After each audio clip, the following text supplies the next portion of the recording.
I actually feel like I'm cursed. In Cork he'd be known as a langer. Johnny! It's life according to Johnny B. Hello, welcome back to the Red Couch for Life According to Johnny B. This is my second lot of how to speak Cork lessons. So this is lesson number 2. Okay, so in my first video I covered some kind of essential words like pure, I would ya, over there la, here la, what else? Be wide and sketch. I have a little notepad down here. So you have to go back and watch the first one if you're going to understand this one. So I'm going to kind of build on those words and add more kind of essential ones in this one. Yeah, can I have loads of gravy actually? Yeah. Thanks. It's the joys of being back home now. Okay, so the first word is the word langer. Okay, we've all heard the song a couple of years ago. The langer. Oh, in Cork he'd be known as a langer. But the thing about the word langer is that we actually use it in lots of different contexts. So the way you might know it, like langer as in an insult, we actually use it a lot of different other ways as well. So listen up. So the first, like I said, is an insult. So if someone is just like an awful idiot now, like, or just a big fool, you know, you'd be like, oh, he's some langer, she's some langer. I don't know what the actual meaning of the word is, but I think someone told me like a couple of years ago it's like a monkey's tail or something. Like, I think that's what a langer actually is. So, your monkey's tail? I don't know. The other meaning for langer is we kind of use it when someone's really drunk. So if someone's like under the influence or whatever, we'd be like, oh my god, she's langers, he's langers, I'm langers. So not to be mixed up with langer, but if you put an S onto it, it means you're like really drunk. So the langer could be langers. Do you know what I mean? Like a conversation going on outside like hillbillies on a Saturday night, it might go something like this. Siobhan, where are you? Fucking langer. I'm outside hillbillies on my own. Fucking langers.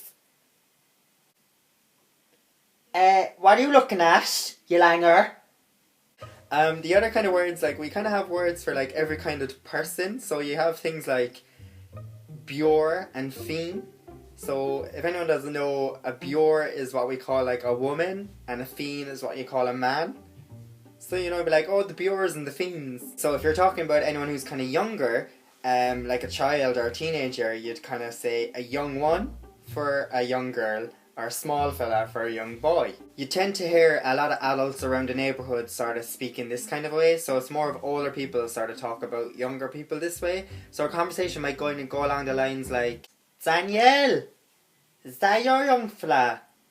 Jesus, what age is he now? Oh, he's handsome. Oh, the young ones be mad after him now in a couple of years, girl. I used to get that a lot when I was a child from the neighbours, being like, oh, all the young ones be after you now, but look how I turned out. What? And to top that all off, we have names for our mother and our father. So it'd be like, your mother would be like your old lady, or your dad would be your old man. So like, old lady. Okay, so one other person that's worth to mention is Estella. So I don't know if this has kind of died out in recent years, but when I was a teenager, Estella was kind of like a young woman that used to walk around with the big hoopy Argos earrings on, maybe an Adidas tracksuit, a fag hanging out of her mouth, chewing a bit of chewing gum. You know, what are you looking at? Basically, Geraldine McAleese is Estella. Okay, so if I put some of those words into a full sentence, it might sound something along the lines like, Siobhan, you know that Stella of a young one living across the road from you? She's some langer. I bumped into her the other day at about 4 o'clock. She was locked.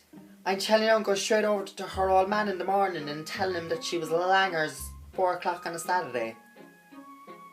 In all fairness. Okay, so that concludes lesson number 2. I actually have like a really long list here. I think I'm going to be making a load of videos on this because there's so much words that Cork people use. It's insane. But anyway, I kind of want to let people get involved, and I know I kind of had a video up a couple of months back on infamous Cork sayings, so I suppose something similar to that. If you want to contribute any ones that, you know, that you think you grew up with a lot, let me know, because I'll be making videos over the next couple of days of all these different kind of lessons. So feel free to tweet me, Johnny_Buckley on Twitter, or send me a message or comment on the comment box below, and I'll put them into the next videos, just something to kind of get a bit interactive. Okay, so one other thing as well, referendum is tomorrow, so I hope people are coming out and voting yes and supporting us. Like I said in my last video, no matter what it is, believe in possibility. Lesson number 1. Another thing that Cork people tend to say, which really confuses people, is I would yeah, which actually means no. So I know you're saying yeah in the sentence, but it actually means no.